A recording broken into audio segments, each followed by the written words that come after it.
Assalamualaikum warahmatullahi wabarakatuh. Waalaikumsalam warahmatullahi wabarakatuh. Semoga Allah senantiasa merahmati Imam Nawawi, Ustadz, keluarga, tim beserta segenap keluarga dan kaum muslimin.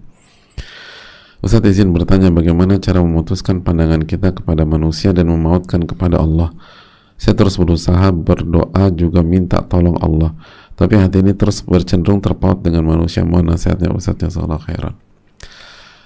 Hadirin Allah muliakan, ini tuh dijelaskan oleh diantaranya Al-Imam Al-Ajuri rahimahullah, salah satu ulama madhab Syafi'i, ulama klasik madhab Syafi'i, bahwa hati dan jiwa itu ibarat muhr. Ibarat apa? Muhr. Muhr apa? Mas kawin Ustaz. Itu mahar, bukan muhr. Muhr itu anak kuda.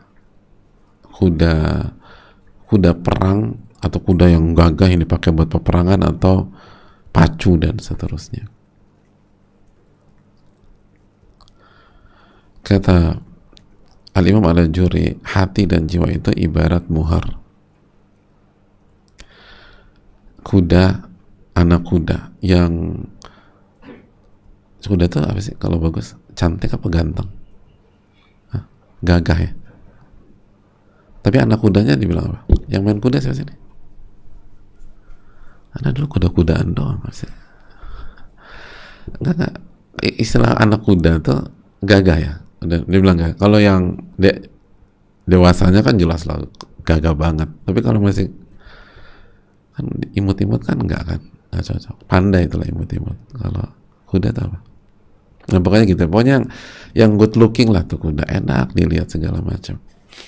Yang kalau kita punya peternakan kuda terus, atau kita punya kuda lah, nggak usah peternakan, terus punya anaknya gitu, terus kita undang teman-teman kita, terus teman-teman kita pada muji semua, masya Allah kudanya, masya Allah tabarakallah kudanya tuh ini banget ya, anaknya masya Allah gitu-gitu, tabarakallah. Lalu kata Al-Imam Al-Ajuri, lalu datanglah pakar kuda, dan pakar kuda itu mengatakan kuda ini di tengah-tengah pujian itu disanjung, dipuji, lalu si pakar bilang kuda ini gak akan membawakan manfaat kepada Anda kecuali Anda latih dia. Anda latih dia, atau kalau Anda nggak bisa, Anda serahkan kepada pelatihnya yang jago. Ya, kuda harus dilatih.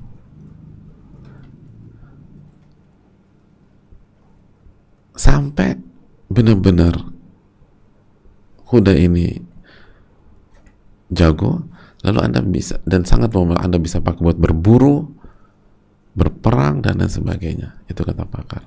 Selama kuda ini nggak dilatih, nggak dididik, nggak ada gunanya buat Anda.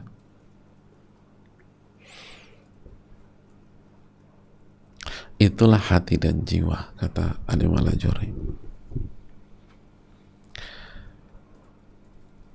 Orang awam misalnya bila ngelihat kita, oh masya Allah soleh, soleha dan seterusnya, orang-orang ulama pakar bilang hati Anda itu bermasalah, sampai dididik dulu gitu loh, sampai dididik dulu, dilatih. Nah saya mau tanya, ngelatih kuda itu cukup nggak hanya teori gitu loh? Pelatih kuda langsung kasih apa, whiteboard, kuda-kuda duduk-duduk, whiteboard, ini patternnya gini ya, nanti kamu loncat begini, kamu manuver begini, kamu kesini, lalu kudanya ngangguk-ngangguk, insya Allah bisa kayak gitu. Hah, langsung jago gitu kudanya? Enggak kan? Terus gimana cara didik kuda? Harus ada prakteknya, dan itu penting praktek. Nah hati dan jiwa tuh nggak cukup hanya teori, harus ada prakteknya.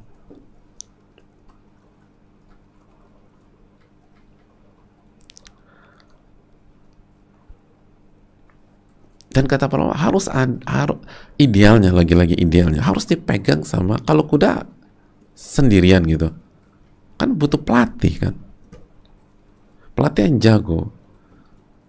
Kata para ulama, pelatih yang bisa ngelatih nih kuda, ngerti bagaimana melatih kuda. Nah, hakikatnya, sejatinya, idealnya kita juga butuh sosok yang bisa melatih hati kita dan mengerti konsep itu. Berjalan paralel gitu. Jadi kita belajar, kita latihan praktek, dan ada sosok guru atau ustadz atau sosok lain. Ada sebagian, misal sebagian wanita dia nggak, tapi suaminya bisa bermainkan peran itu. Misalnya dididik sama suaminya, kan itu fungsi suami. Ku anfusakum wa ahlikum nar, jagalah diri kalian dan keluarga kalian dari siksa api neraka. Tafsir Ali bin Abi Thalib mendidik menjaga diri dari, menjaga keluarga dari api neraka, caranya gimana? Diajarkan dan dididik. Siapa yang ngajarin berarti? Suami atau ayah. Jadi bisa jadi suaminya didik dia, atau ayahnya didik dia dari kecil misalnya, atau istri yang sudah dididik sama suami misalnya sekarang ngedidik anak-anak. Oke, kamu fokus berjuang di luar, anak-anak sama aku akan didik dia, aku akan latih mereka, aku latih hatinya gitu.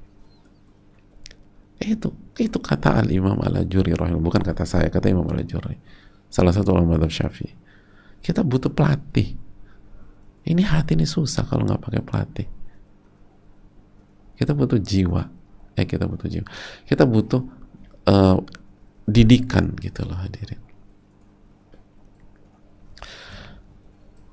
Karena kalau sendiri rentan salah baca gitu loh. Maksud Allah ke kanan, kita bacanya ke kiri, akhirnya kita babak belur gitu.